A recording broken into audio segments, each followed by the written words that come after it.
Muy buenas noches. Pido perdón por haber empezado esta entrevista un pelín tarde, pero he tenido un problema o hemos tenido un problema con el tren. Ha habido un accidente y el tren ha vuelto hacia atrás para parar en una estación en la que se pudiera llegar y he tenido que salir a recoger a mi hijo. Entonces pido perdón, lo siento mucho y les doy la bienvenida y las gracias por estar aquí con nosotros hoy. Hoy vamos a hablar con alguien, con una persona muy interesante en muchos aspectos. Primero, es un hombre que Carlos Díaz Domínguez, bastante conocido entre los escritores en Facebook, nace en Madrid a finales de los años 50 y ahí está el primer punto, que es licenciado en Ciencias Económicas, o sea, un licenciado en Ciencias Económicas que se dedica a la economía de la escritura. Sus primeros pasos en la literatura tienen que ver con sus vivencias, con sus viajes, con sus múltiples viajes y con sus grandes pasiones, el cine y el teatro. Recibe un premio en el certamen internacional Camilo José Cela por su cuento Semiramis y en el 2012 se queda finalista en el 10B, que es un certamen de relatos breves, María Moliner, con su escrito titulado En una noche de tormenta. Carlos Díaz Domínguez, buenas noches, muy bienvenido. Muchas gracias, Nicolás. Buenas noches a ti y a todos tus seguidores. Pues vamos a ir desgranando un poco tu pasión por la escritura, tu forma de entenderla y tu forma de escribirla. ¿Recuerdas cuándo tomaste la pluma por primera vez? ¿Cuándo empezaste a escribir? Pues me acuerdo perfectamente. Fue en el año 2000. Tenía yo en ese momento 40 años y bueno, pues después de llevar ya un tiempo escribiendo relatos familiares de viajes, me encontraba cómodo escribiendo en el ordenador historias. En ese caso eran, bueno, pues las vivencias en los viajes, ¿no? Y bueno, pues surgió el escribir una novela corta, entre 100 y 200 páginas. Me animé a escribirla y fue donde de ahí salió Los impares de Sagasta, que fue mi primera novela, escrita en el año 2000, aunque publicada en el 2006. A la hora de escribir, ¿tienes algún tic personal? No sé, un lugar, una hora, una mesa. ¿Tiene que haber algo especial para que empieces a escribir? Escribo siempre en lugares personales, propios, es decir, en mi casa de Las Rozas, en mi habitación, que tengo la suerte de poder contar con ella, y luego en mi segunda residencia en Carboneras. Allí especialmente la inspiración, no voy a decir que viene sola, pero casi. Y allí también tengo un buró grande donde me pongo con el ordenador y en estos dos sitios es donde escribo. Yo no visito mucho el Ateneo de Madrid y la Biblioteca Nacional, pero ahí es para documentarme, no para crear, no para la creación literaria.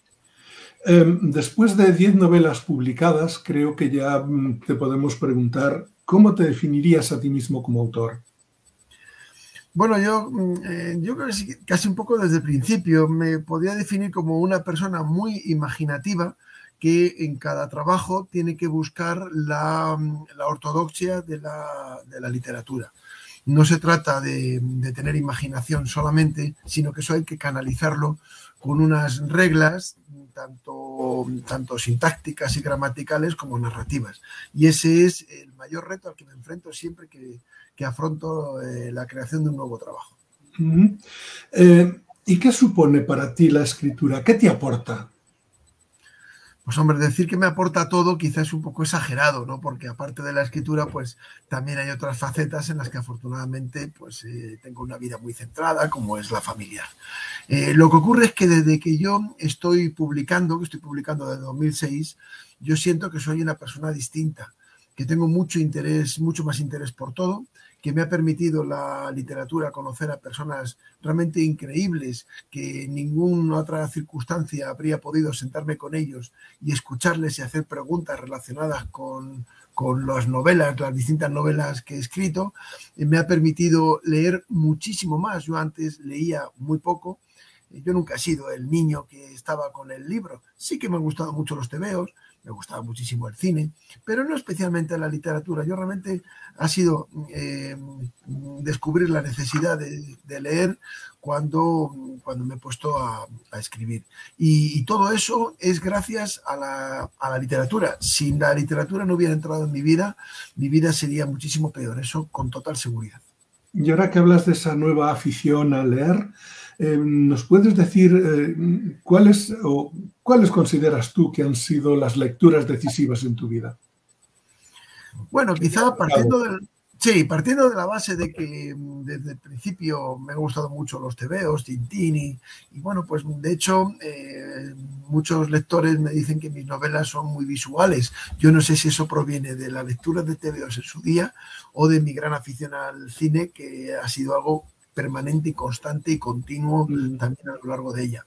Escritores, no tengo ningún escritor de cabecera. Admiro a los grandes maestros de los que aprendo muchísimo, como puede ser desde Arturo Pérez Reverte, Isabel Allende, que me encanta, la he descubierto hace poco, entre comillas lo he descubierto y me fascina su manera de contar cosas, el llorado Carlos Ruiz Zafón, Blasco Ibáñez, lo de Don Vicente es algo literalmente de otro planeta, pero disfruto casi con cualquier libro. Todos los libros me aportan mucho, desde el último de Peridis al de Irene Vallejo. El verano pasado leí Yo Julia de Posteguillo.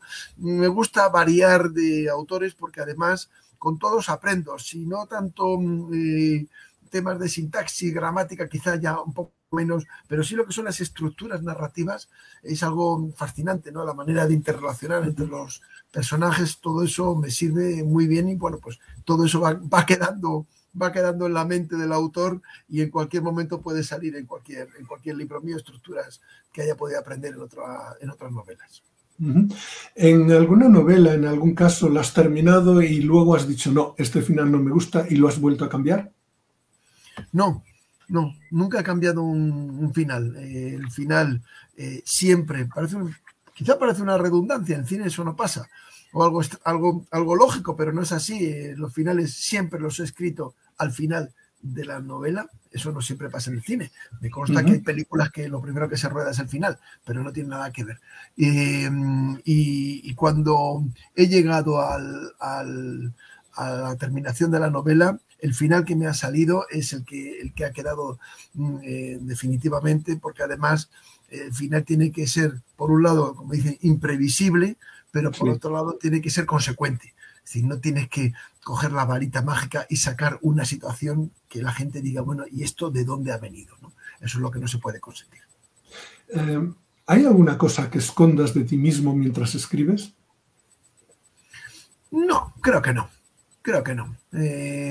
Cuando escribo, el narrador es siempre un narrador, quitando la primera novela que está escrita en primera persona, siempre es un narrador omnisciente que está en todos los lugares. Eso permite que se puedan mostrar capítulos en los que no necesariamente están los protagonistas, aunque bueno, suelen estar, pero puede haber otros casos en los que no. Y los personajes son personajes absolutamente de ficción. No cualquier parecido con cualquier otro personaje de la vida real es, como se dice en las películas, es pura coincidencia. Y no, los personajes tienen vida propia y yo creo que ahí no hay nada mío.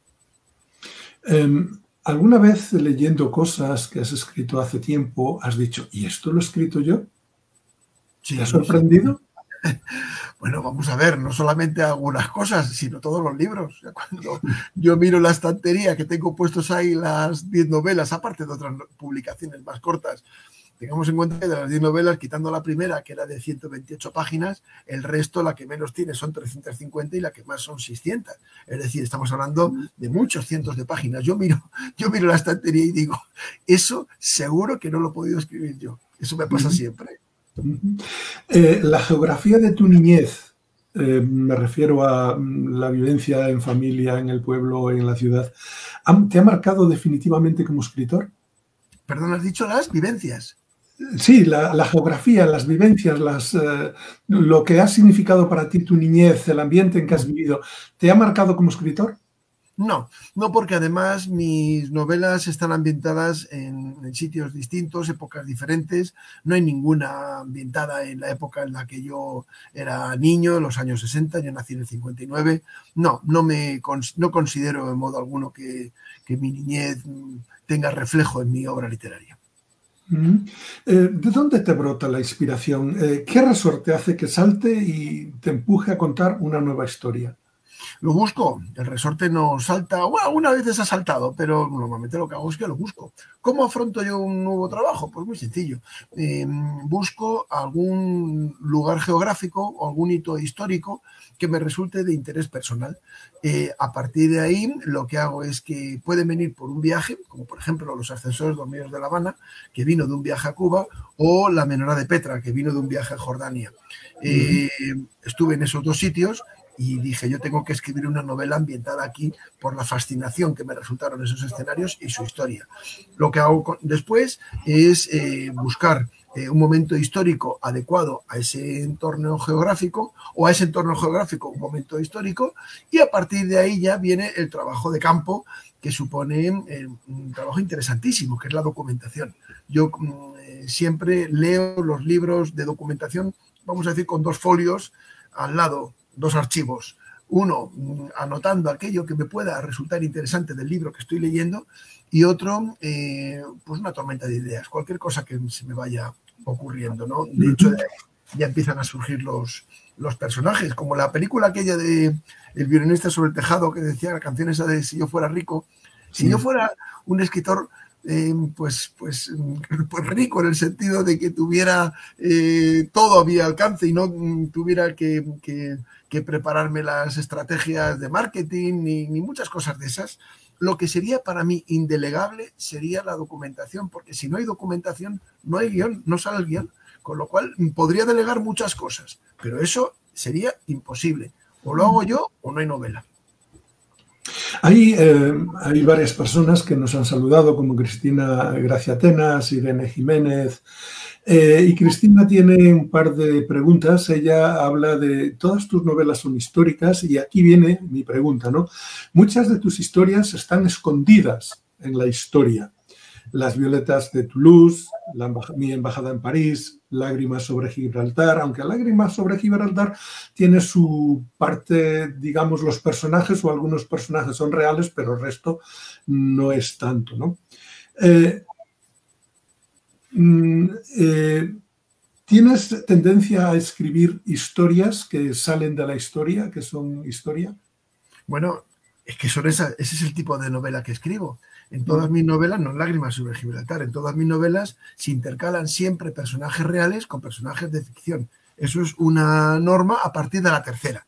La primera, Solo sin paredes Sagasta, que es un estilo totalmente distinto, y la segunda, Los ascensores dormidos de La Habana, es una novela de tinte policíaco que también se aparta de la época actual. Desde Tres colores en Caring Hall hasta Mi embajada en París, en todas salen siempre personajes reales con papel.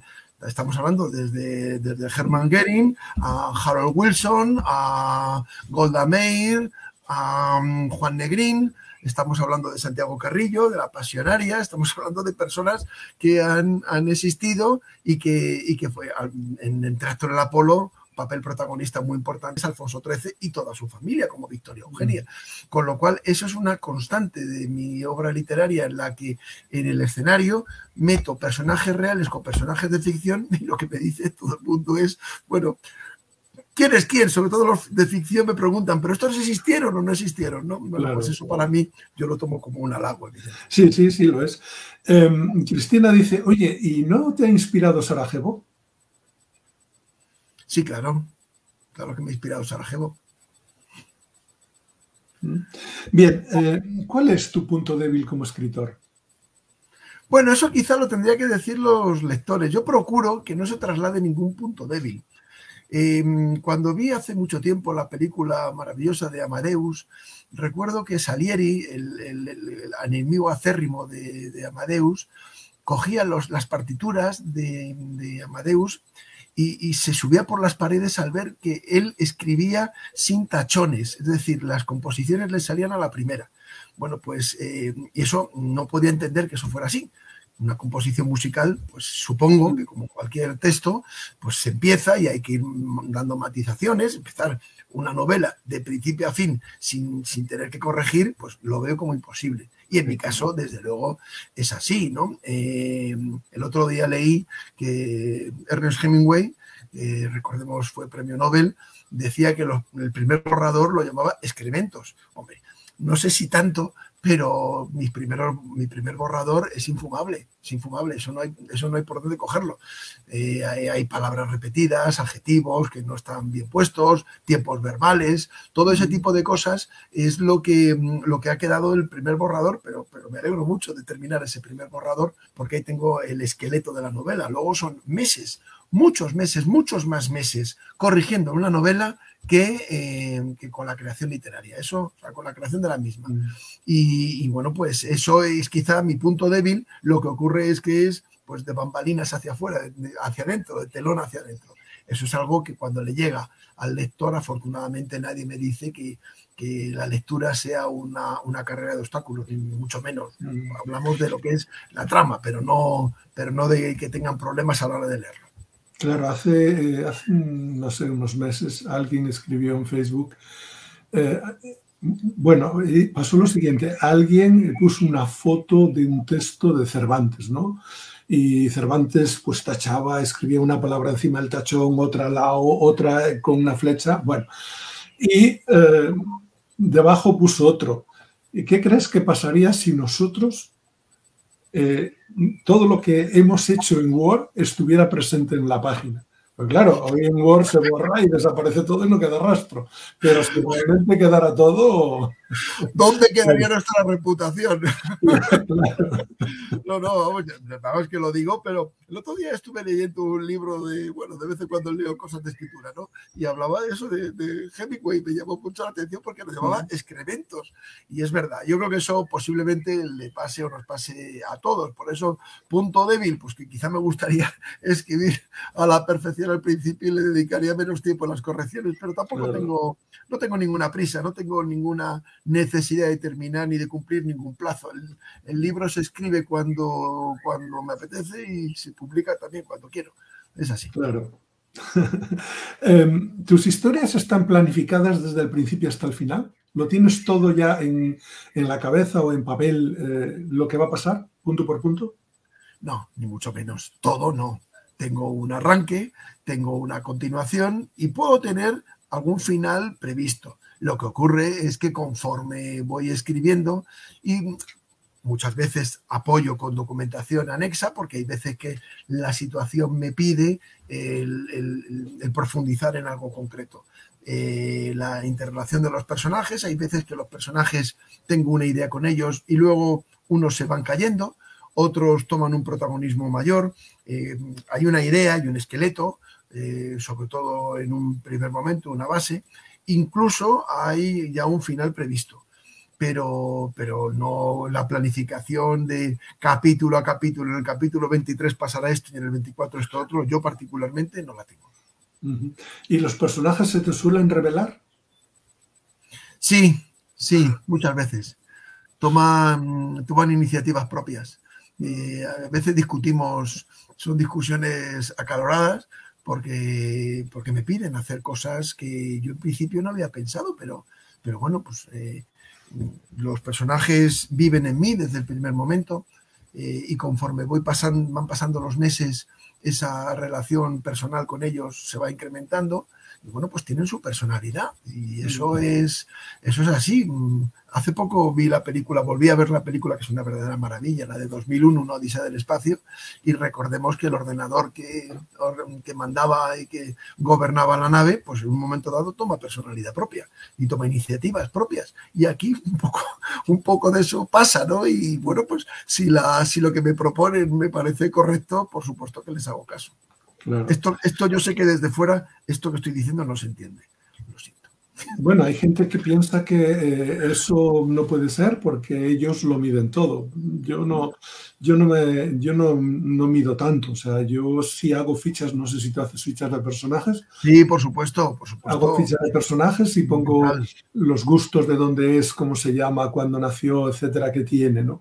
Pero a partir de ahí cada uno se puede mover solo. O sea, y en algunos Totalmente. momentos hace lo contrario de lo que se esperaba de él. Totalmente de acuerdo. Siempre Mm, que guarde una coherencia con el guión, por supuesto, claro. tienen permiso del autor. Mm, mm. ¿Hay alguna cosa de la que jamás hablarías en tus textos? No, no tengo en principio, que yo sepa, no tengo ningún tabú. Intento no cargar las tintas con cosas especialmente desagradables, guarras, groseras. Mm, Bueno, pues eso no me parece agradable a la hora de escribirlo. Tampoco pretendo hacer sangre en determinadas ocasiones, porque bueno, pues hay momentos dramáticos que hay que apuntar, pero a lo mejor no conviene explayarse. No, pero no tengo ningún tema tabú. Mañana no sé de qué, aparte del proyecto en el que estoy metido, no sé de qué escribiré y desde luego no diré eso de esto no escribo, no, eso no mm. lo tengo.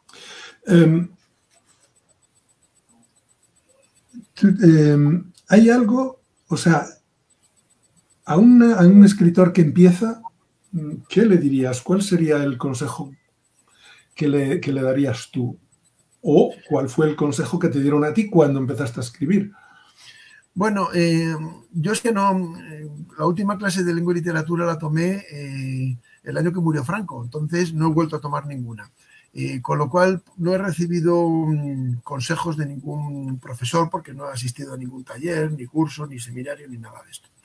Yo lo que diría es a una persona que se plantee afrontar el reto de escribir un texto, es que sea extremadamente riguroso en el aspecto técnico. Eso es absolutamente fundamental. O sea, el lector nos lee a los que no somos de letras, nos lee con un palo en la mano, esperando ver el fallo para dar así, como los profesores, así, ¿no? Un golpe con la regla, ¿no? Y yo creo que tener eso pendiente, siempre presente, es positivo porque te obliga a ser extremadamente exigente. Con lo cual, antes de dárselo incluso a unos lectores cero para que lo puedan evaluar, y mucho menos ya llevarlo a una editorial o autopublicarlo, tienes que presentar un producto perfecto, técnicamente perfecto. Luego ya, si los personajes tienen fuerza, si el planteamiento es bueno, si el final es sorprendente, eso ya es más difícil de enseñar, pero que el trabajo tiene que estar muy bien. Y un consejo que me dio mi primer editor, Juan Grima, con el que sigo manteniendo una gran amistad, me dijo: Carlos, que te lean, no te preocupes nunca de otra cosa, lo importante es que cuanto más lectores tengas, mejor para tu carrera. Y es verdad, para mí, cuando una persona me dice que me ha leído, bueno, pues es algo que realmente me llena de orgullo, que me haya dedicado su tiempo. A la hora de escribir, ¿tienes en cuenta algún grupo de lectores o escribes para todos en general sin tener en cuenta a nadie? No pienso ni en jóvenes, ni en mayores, ni en mujeres, ni en niños, no escribo para ningún grupo potencial de lectores, escribo para quien me quiera leer, pero no estoy pendiente de... Sí que tengo cuidado cuando hay algo un poco delicado, el procurar empatizar con posibles lectores de determinados colectivos que a lo mejor pueden verse incómodos al leer algo. Entonces ahí sí que procuro, sobre todo, que quede bien claro que quien está diciendo eso es el protagonista, porque tendemos, yo quizá el primero, tendemos, y eso no es así, a asimilar la figura del narrador con la figura del autor, y eso no es así, No ni es así. muchísimo menos. El autor es el que escribe y el narrador es el que cuenta, que no tiene por qué ser ni muchísimo menos la misma figura. Pero hay Es personas que sí. un personaje más. Claro, y los personajes, por supuesto. Entonces, claro, me acuerdo una vez en mi segunda novela me dijo: sí, porque tú dices en tu novela, digo, no lo digo yo, lo dice un personaje. No, pero el personaje lo has escrito tú. ya no vamos a ver, porque además en mis novelas hay personajes que están absolutamente encontrados. O sea, la Violeta de Toulouse está hablando personas que eran fanáticos del régimen de Franco con Santiago Carrillo, y cada uno habla de una manera. En Tres colores en Caring Hall tengo que hablar como un nazi y tengo que hablar como un comunista. ¿Por qué? Porque si no, los personajes que encarno no tendrían credibilidad. Y en Los Ascensores Dormidos exactamente igual, castristas y contracastristas. Entonces eso, yo no soy ni muchísimo menos los personajes. Los personajes lo que tienen que tener son actitudes y diálogos y afirmaciones y negaciones coherentes con la personalidad que estamos mostrando. Pero nada más, el autor no habla como Santiago Carrillo ni como Golda Meir, por supuesto. No tiene que ver con ellos. ¿Qué esperas que sienta el lector cuando te lee? Pues yo lo que pienso, lo que deseo cuando una persona termina un libro mío es que cuando lo cierre se quede pensando y diga, sí, ha merecido la pena dedicarle estas horas a este trabajo de Carlos Díaz Domínguez y me alegro mucho de haberle leído. Nada más. Está bien. Una curiosidad, ¿de dónde sacas los nombres de los personajes? ¿Cómo llegas los nombres de los personajes de ficción es todo es un capítulo aparte.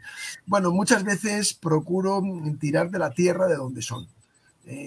Pues miro a ver cuáles son los nombres comunes de las personas del invento de Teruel, y si mi personaje le he designado, que he creído oportuno que sea turolense, pues tengo que buscar cuáles son los nombres o los apellidos más extendidos allí. Bueno, en mi embajada en París, por ejemplo, pues al final de la novela sale el señor John Parr, que es un apellido del Levante español, y bueno, pues sale, el protagonista se llama Damián, un señor nacido a principios de siglo, que es como se llamaba un tío abuelo mío. Hoy en día es difícil que a un niño se le ponga Damián, con lo cual si fuera un personaje contemporáneo, pues quizá pues habría que ponerle otro nombre, pero no. En Trastorno Apolo puse el nombre de Petra porque era un nombre que a finales del siglo pasado, era un nombre bastante extendido. Entonces, bueno, pues miro mucho la época y el entorno. También hay que tener mucho cuidado con nombres que son asociados a una religión. O sea, si un personaje es israelí, no le vayas a poner Fátima, por favor. Y si es musulmán, no la llames Sara. Bueno, pues hay que tener cuidado, no tanto a veces con poner el nombre adecuado, sino con no poner el inadecuado. Tú has escrito novelas cortas, largas, cuentos. ¿En qué género te sientes más cómodo? Bueno, con el paso de los años, lo primero que escribí fueron unos, aparte de los impares de Sagasta, fueron unos cuentos de 10, 12, 15 páginas.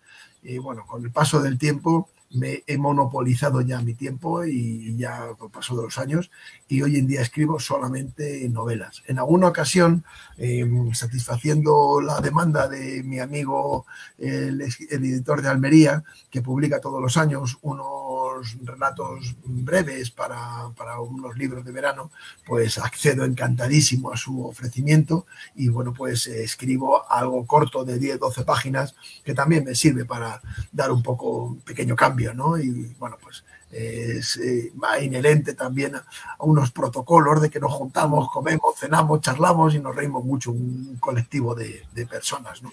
Pero mi mundo actual y futuro es la novela larga, no una novela 128 páginas, fue la primera y la última, ¿no? Una novela tiene que tener paginación porque tienes que contar historias en las que pasen cosas y en 100 páginas, bueno, pues salvo rara excepción, pues pasan pocas cosas. Al principio, tus novelas las publicaste con editoriales. ¿Te fue difícil encontrarlas? Hombre, muchísimo, 6 años. Cuando yo escribí Los impares de Sagasta fue en el 2000, la novela se publicó en el 2006. Yo la mandé a un montón de editoriales y no la hicieron ni caso. Podía empapelar una habitación con las cartas, porque en aquella época, en el año, a principios de los 2000, el correo electrónico todavía no estaba ni muchísimo menos implantado, y era carta. Mandé un montón de originales, fotocopias, y recibí la carta en el que lamentablemente era la palabra que comodín, ¿no? Hemos leído, lamentablemente, ¿no? Entonces, bueno, pues ya está. Entonces, ¿qué ocurre? Que conocí esta editorial de Almería, donde tengo, como he comentado antes, mi segunda residencia en Carboneras, y allí, bueno, pues vi los libros que publicaba y entendí que mi novela podía encajar. Le llamé, le dije que le quería presentar mi trabajo, lo leyó, le gustó mucho, apostó por mí y, bueno, pues publiqué las dos primeras. Luego ya establecí relación con un agente literario y en el 2011 publiqué Tres colores en Caring Hall y luego dos novelas más, hasta que llegó un momento en que no nos generábamos valor, ni yo para la agencia ni la agencia para mí. Con lo cual, pues por iniciativa mía, dejamos de tener relación profesional.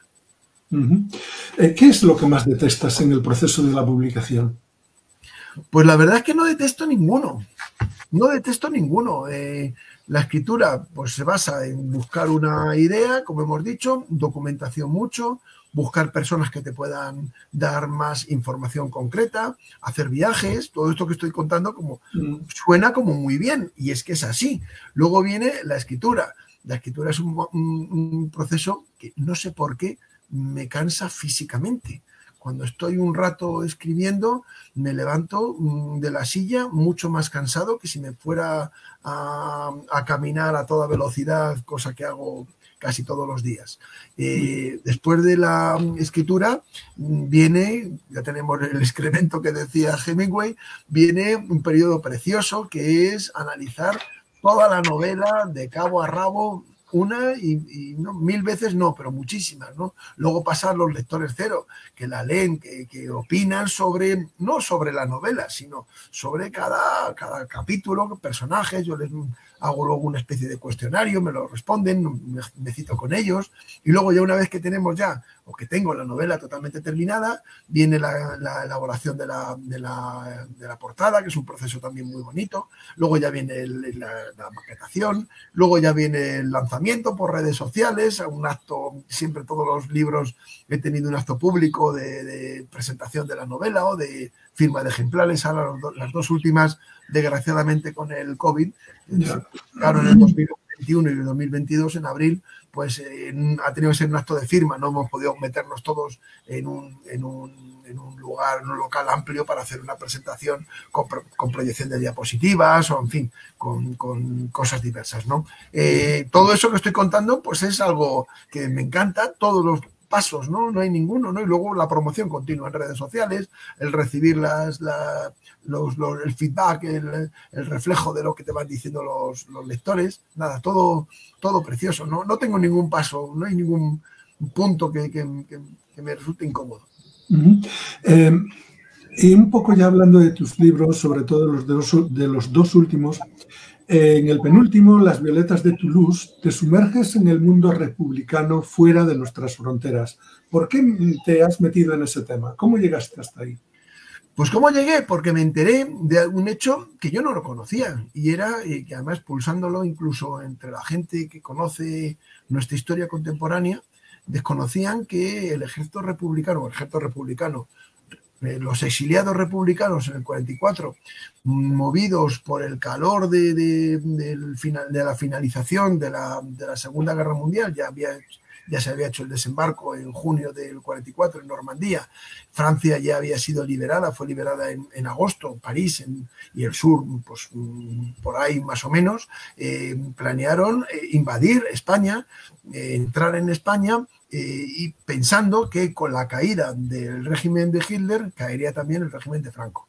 y que toda Europa apoyaría la causa republicana para regresar a la segunda república. Yo eso no lo sabía, con lo cual empecé a documentarme, leí muchísimos libros y bueno, pues movido por todo aquello que iba leyendo, me marché a la ciudad de Toulouse, una ciudad preciosa, estuve allí 3 días, hice el viaje como se debe hacer en estos casos, una persona sola, yo solo, de la mañana a la noche andando, en 3 días recorrí, hice 100.000 pasos, que esos son más de 70 kilómetros, es casi hacer el camino de Santiago dentro de la propia ciudad, ¿no? Haciendo fotos y bueno, la novela ya la había empezado a escribir, con lo cual ya tenía definido los personajes y busqué dónde iban a vivir, dónde se iban a enfadar, dónde iban a hacer una serie de cosas que si no hubiera ido hubiera sido más difícil y bueno, pues por eso es por lo que arrancó la novela de La Violeta de Toulouse, fue esa la razón, el enterarme de eso que no lo sabía y muchas personas me han confesado que tampoco lo sabían,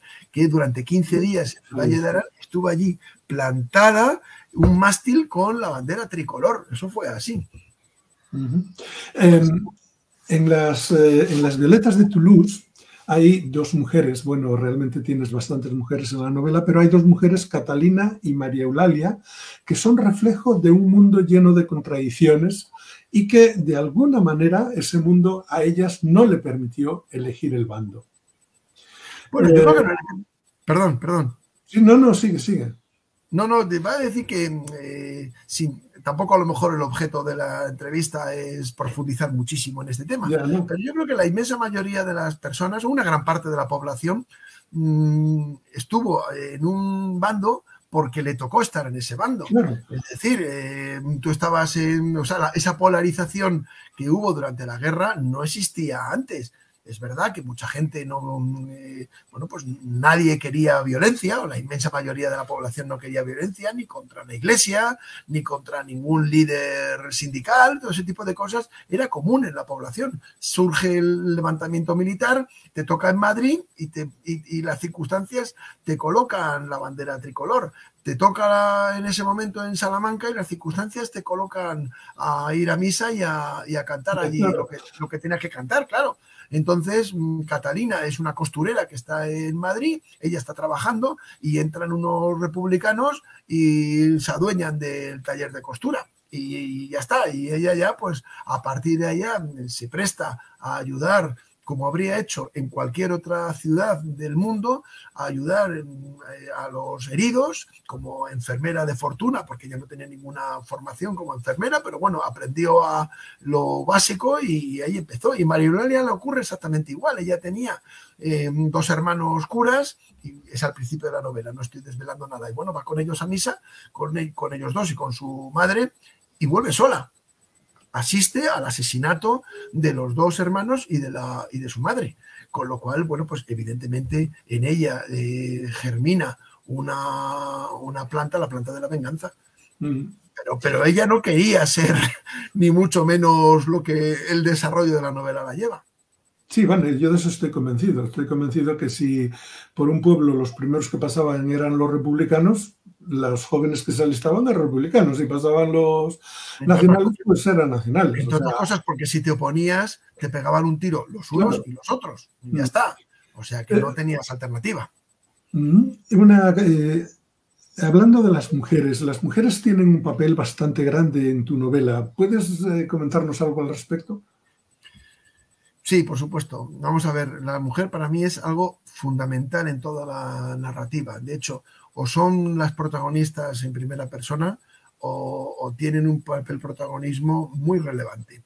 Bueno, pues me encuentro muy a gusto tratando con ellas, creando sus vidas, compartiendo sus anhelos, sus esperanzas, sus temores, sus vivencias, sus amores, sus desamores. Bueno, me parece que la mujer ofrece una gama un elenco de alternativas mucho mayor que la que podemos ofrecer nosotros. Y bueno, pues me lo ha dicho todo el mundo y es así, y ha sido siempre así. De hecho, en mi embajada en París, el protagonista es Damián Lozano, un hombre, pero hay 3 mujeres que van a tener que aparecen recurrentemente en distintos momentos de la novela, que van a tener un papel protagonismo muy importante, ¿no?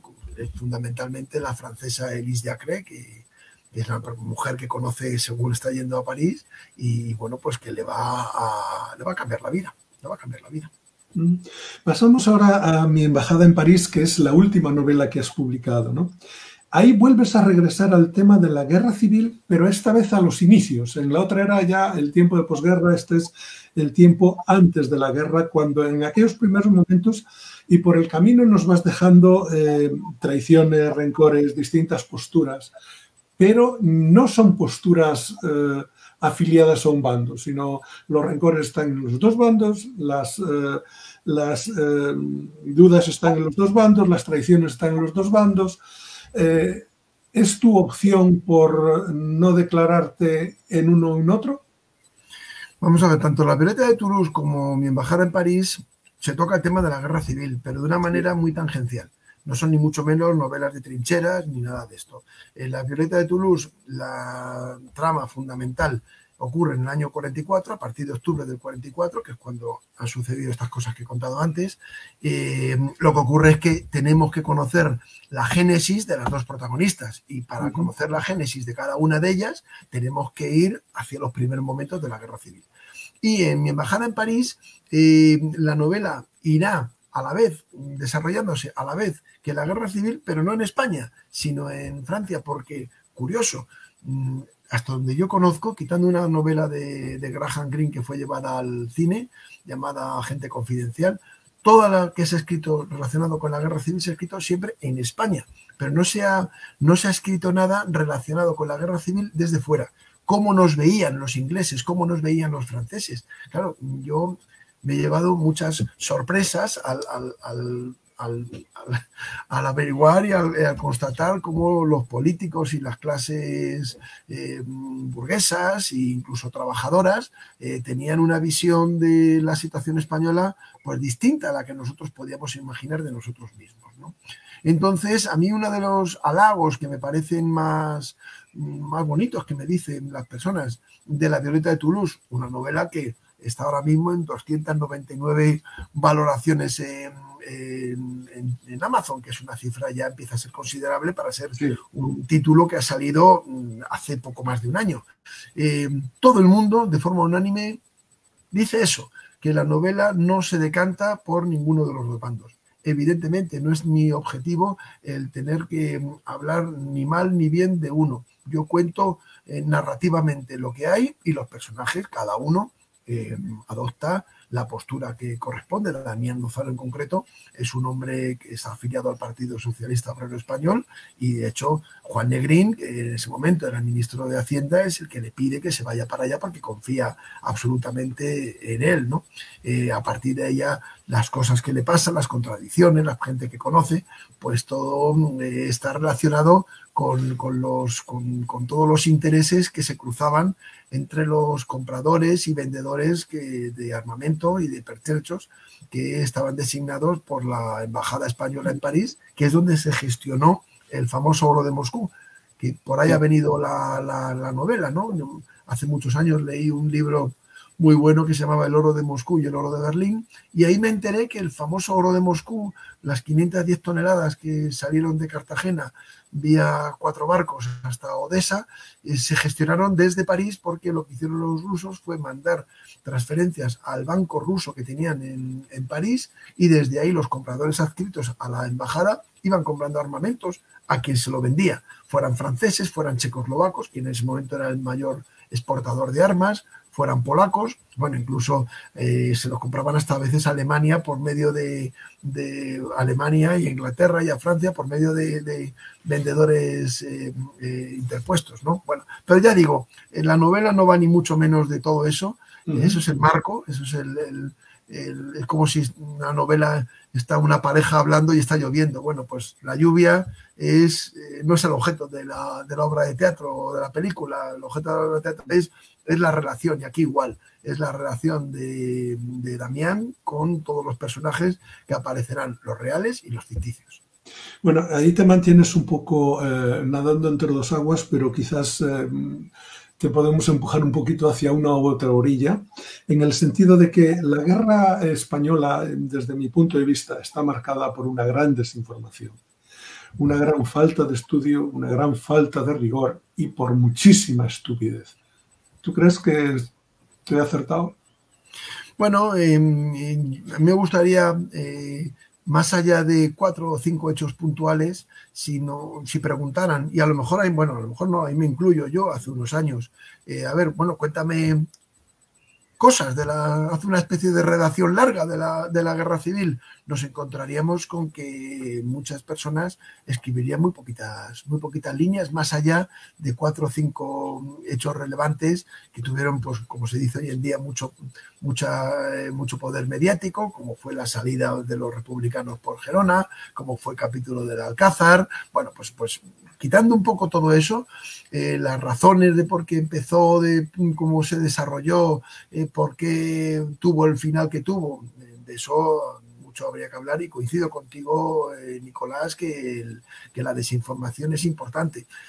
Es importante, pero como se dice en un momento dado de la novela de mi embajada en París, un personaje dice: hay que leer mucho y leer de todo, y dice, porque todos los libros son sesgados, tienen información sesgada. Entonces, ¿cómo te quitas tú ese sesgo? Pues tomando información de muchos sitios, acabas cruzando y acabas obteniendo tu propio criterio, y ni mucho menos se trata de quién es el culpable, quién no es el culpable, ¿no? Yo creo que han pasado ya muchos años y hay que ver estas cosas con un cierto escepticismo, ¿no? No le pongamos el calor personal, porque si le ponemos el calor personal, también se lo ponemos a la guerra de la independencia, ¿no? Y cuando mañana veamos jugar a Benzema, pues le insultamos, ¿no? Y no, ni muchísimo menos se trata de eso. Hay que poner un punto final. Tú tienes que conocer tu historia. Ya se dice eso de que un pueblo que no la conoce está condenado a padecerla. Tú tienes que conocerla y tienes que huir de cualquier acercamiento más allá del puramente histórico hacia aquellos momentos tan terribles de nuestra historia lejana, Y ahora ya un poco, porque ya vamos camino del final, han pasado ya casi 50 minutos. Pero porque lo dices tú, porque yo estoy encantado. Yo, como diría el querido Francisco Umbral, pues estoy hablando de mi libro, ¿no? Con lo cual yo puedo estar hasta que se canse cualquiera de tus espectadores. Ahora, como ya tienes una perspectiva a través de 10 novelas escritas, ¿crees que se puede, o sea, vivir de la literatura es un sueño posible? Es un sueño muy difícil. Me contaron una vez, no sé si era verdad o no, que Emilio Botín, el presidente del Banco Santander, le dijo a alguien, que mire usted, ricos, lo que se dice ricos, somos muy pocos. Pues vamos a ver, ¿a qué llamamos vivir de la literatura? Para mí, vivir de la literatura es obtener unos ingresos recurrentes que superen el salario mínimo interprofesional. Es decir, estamos hablando de una cantidad de dinero que te permita, pues, poder vivir con cierto desahogo y poderte dedicar a esto, ¿no? Con total libertad. Eso es muy difícil, es muy difícil. Algún autor ha podido tener no la fortuna, el trabajo le ha llevado a poder tener unos éxitos en ventas importantes, pero mantenerlo año tras año y así durante mucho tiempo es muy difícil. Yo la literatura, a mí particularmente, me da unos ingresos mensuales de los que estoy muy satisfecho, y lo más importante es que me genera ganas de continuar con ello, que es lo que yo quiero. Cuando alguien me ha preguntado, ¿tú qué le pides a la literatura? Le pido continuar teniendo ganas de meterme en estos proyectos. ¿Podrías decirnos 2 o 3 autores a los que admiras? Bueno, ya lo he comentado antes. Sí. Yo leo a Vicente Blasco Ibáñez y sé que jamás llegaré ahí. Por ejemplo, yo leo a Carlos Ruiz Zafón y sé que jamás llegaré ahí. Es decir, hay personas que realmente están en otro nivel. Otras, y no voy a decir ningún nombre, lo leo y digo, no sé dónde está aquí la quinta esencia. No voy a decir ningún nombre. Hay algunos autores que no me aportan absolutamente nada. Pero hay otros que sí. Hay otros Sí, que claro. sí y de los que aprendo muchísimo. Y bueno, pues no voy a decir que son mis referentes porque ya digo que me gusta leer de distintos y así es como pues yo creo que la cultura literaria se va ampliando, no ser un especialista en un... yo me he leído los 20 libros, bueno, pues está bien, pero no es el caso porque además en literatura general uno de los problemas, pocos, pero uno de los problemas que tiene el ser escritor de novela histórica, como me considero, es que tengo que documentarme mucho, con lo cual yo tengo que leer mucho de lo que va la novela. En este caso de mi embajada en París, la última, pues he tenido que leer muchísimo de un montón de cosas que no voy a ponerme a relacionar los libros. Entonces, claro, pues eso es tiempo que quitas de estar leyendo la última novela de Premio Planeta, que seguro que está fenomenal y que la acabaré leyendo. Y ese es un problema. Ahí Cristina ha estado todo el rato escribiendo y te va dejando comentarios, ¿no? Muy bien. Ella dice, por ejemplo, tienes una forma de escribir muy elegante. Otra de las cosas, comparte contigo, y ella dice, lo peor de escribir es corregir. Yo termino odiando los personajes. Luego habla que es muy acertado el no decantarse por una postura, se refiere a o por los nacionales o por los republicanos, ¿no? Y luego dice, para mí vivir de la literatura es llegar a la gente. Lo económico no me importa, quizás porque nunca pensé en llegar a escribir, ¿no? Bueno, y hay algunos otros comentarios por ahí. En el tema de, perdón un segundito, de tomar partido, no solamente pensemos en el tema de la guerra civil. Yo cuando escribí La menorá de Petra tuve que documentarme mucho del conflicto árabe-israelí. Era algo que nació conmigo, como yo creo que con cualquiera, y hemos estado oyendo desde nuestra más tierna infancia los enfrentamientos continuos, ¿no? Sí. Me puse a estudiar el tema y bueno, pues es difícil tomar partido ahí, ¿eh? Es difícil tomar partido ahí. En La menorá de Petra tengo uno de los personajes aparte de la personaje femenino principal, el personaje principal, que es Araceli Artigas, la arqueóloga española, es Rachel, que es una israelí, una espía de un agente del Mossad, que va a Petra haciéndose pasar por arqueóloga, y bueno, pues ella es una israelí de hondo calado y contará cosas que no tienen nada que ver con Abdullah, que es otro arqueólogo local que se hace muy amigo de Araceli. Bueno, pues ahí también tenemos esa dicotomía, ¿no? de una posición y otra, como también me pasó con Diamantes de Luz Helada, con el tema que además está ahora muy, desgraciadamente está muy de moda por el tema del Sáhara, ¿no? Ahí hablan personajes, hablan saharauis y hablan marroquíes. Y también no es fácil tomar una postura, y yo procuro no tomarla, ¿eh? Los personajes sí, pero yo por supuesto que no. O sea que no solamente han sido en estas dos últimas novelas las que ha habido situaciones enfrentadas de conflictos vivos, porque Tres colores en Cáliz en la Segunda Guerra Mundial, y ya sabemos que los nazis no existen. Por eso cuando alguien habla de alemanes, no hablemos de alemanes, hablemos de nazis. Y los nazis no existen, con lo cual estás hablando contra un colectivo ya inexistente. Pero el resto no, israelíes y palestinos sigue habiendo, saharauis y marroquíes sigue habiendo, y bueno, pues tengo esa misma dicotomía, ¿no? En esas novelas. ¿Tienes, o en este momento te encuentras trabajando en algún libro nuevo, en una novela nueva?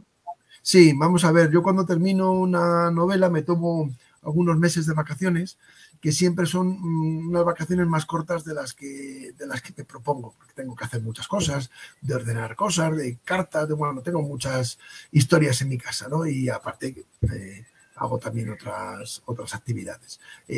Bueno, pues digo, ahora voy a estar 3 o 4 meses sin hacer nada, de nada. Mentira, porque la necesidad de meterme en un nuevo fregado me invade mucho antes del plazo que me he puesto, ¿no? Y me ha pasado. Yo terminé mi embajada en París pues en septiembre del año pasado, realmente. La recogida de los lectores cero fue en septiembre del año pasado, y en octubre estaba ya metido en el siguiente proyecto que verá la luz en otoño del año que viene. Últimamente estás publicando todo en Amazon, creo, ¿no? Sí, sí, en Amazon. Y ahí seguiré.